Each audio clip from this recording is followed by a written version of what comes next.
Welcome to my messy studio. If you're new here, my name is Dave. And if you've been here before, I guess my name is still Dave. But anyway, I hope you're having a great day today. I'm going to talk with you a minute about a great day that I had recently with regard to film photography. And I'm going to share some of my photographs at the end of this video, too. So, Friday, April 5th, 2024, I was off that day, which is not unusual. I'm off most Fridays.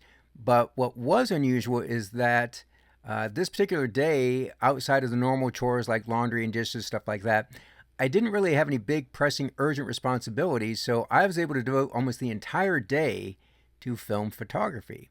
So in the morning, I figured I had enough time to shoot my April roll for the Frugal Film Project. I've been participating in that. This is my fourth year now. This year, my film of choice is Ribsy's New Classic Easy 400, which I got for $4.21 a roll. My camera for this year's project is the Canon Rebel TI. I've got a nifty 50, a cheap little Yongnuo lens on there. So I knew I had enough time to shoot this day, so I headed out to the town of Newark, Ohio, which is about 40, maybe 45 minutes from where I live. And I got there pretty early. I got there about 8:30 in the morning. I stopped at a place called Dairy Isle, shot a bunch of pictures there. Then I was able to meander around town a little bit, and I found a park with some cool stuff. I found some trees. Of course, I found some train tracks. So I ended up shooting my whole roll by 10 o'clock. So it was only about an hour and a half. Just everything was flowing really good, which was good because I had to keep moving. It was kind of cold that day. It was like 32 degrees Fahrenheit, which is not terribly cold, but for April in Ohio, that's a little bit colder than what we usually are.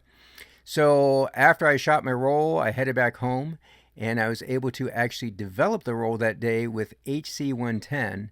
And to help me along, I actually used the Massive Dev app. I've got it on my phone here. I've got an iPhone, and it's about $10 for this app, but I think it's worth every penny. It just makes the whole workflow a lot easier. And again, for me, I think it's worth it. So while I was hanging up the negatives to dry, I actually was able to do some more film photography related stuff, or at least indirectly related. I was able to film 3 videos from a YouTube channel, one of which was a review of the Kodak S88 film camera, and then the other 2 were videos about some film I shot in Texas on a recent trip too.